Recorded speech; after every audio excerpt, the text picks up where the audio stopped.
Good morning sa inyo lahat at ito ay ipapakilala kung ano ang klase ng compressor. Ito ay compressor ng ref non-inverter. Ititesting ko to po kung good o hindi. Yan.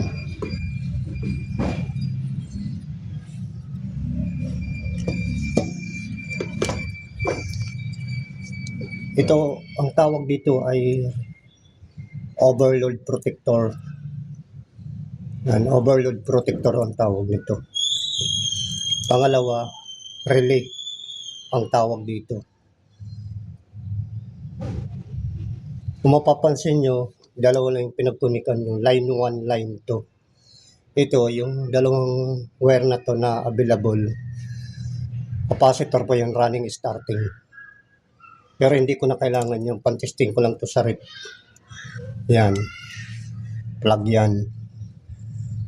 Yan, pinaghiwalay yan, line 1, line 2. Ito yung sa line 1, line 2. Diba? Ang plug niya, dalawang wire lang na nakabang.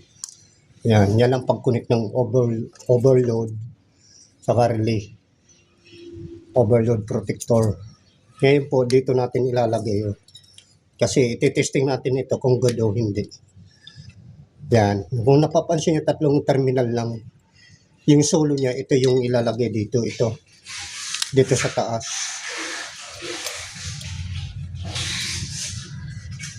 Pangalawa, yung relay, yung magkatapat yung dalawang butas, yan, magkalapat yan.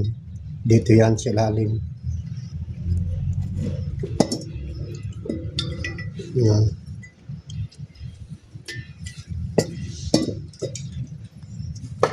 Yan, ititesting natin.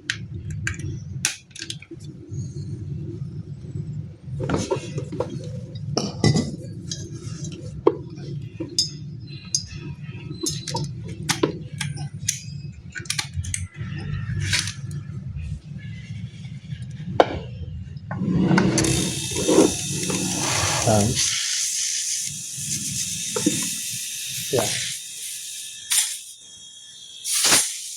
Yan. Kung napapansin niyo yung buga ng langit nyo, sira po yan, nagpapampol niya. Sumusuko na yung langis niya. Defective po yan. Kung meron kayo doon na refrigerator na ganito manual, wala siyang board yung may board yun po yung inverter. Ito non-inverter po yan. Yung walang board. Pwede gawin niyo yan kahit hindi kayo marunong. Tulad yan, halimbawa, walang power yung refrigerator nyo, hindi umaandar. Pagpapalit lang po kayo ng relay. Yung pinakita ko sa inyo na mamaya, iano ko sa inyo, babalikan ko po yun. Babalikan ko po yan. Dito muna tayo pupusan natin. No? Ito, pag ganito pong compressor na yan, sumusuka, sira na po yan. Kasi po, kung ikakabit, babalik natin ulit, magpapaulit-ulit lang daw ng problema. Hindi po yan good.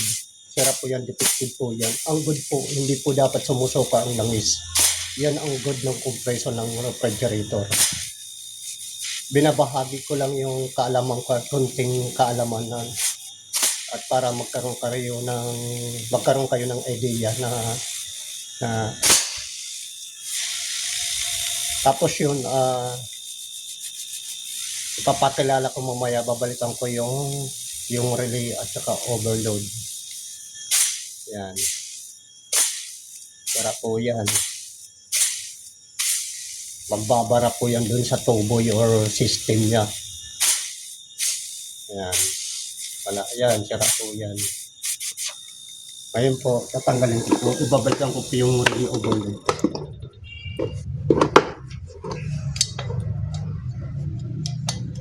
Yan. Ito po yan. Nakalagay.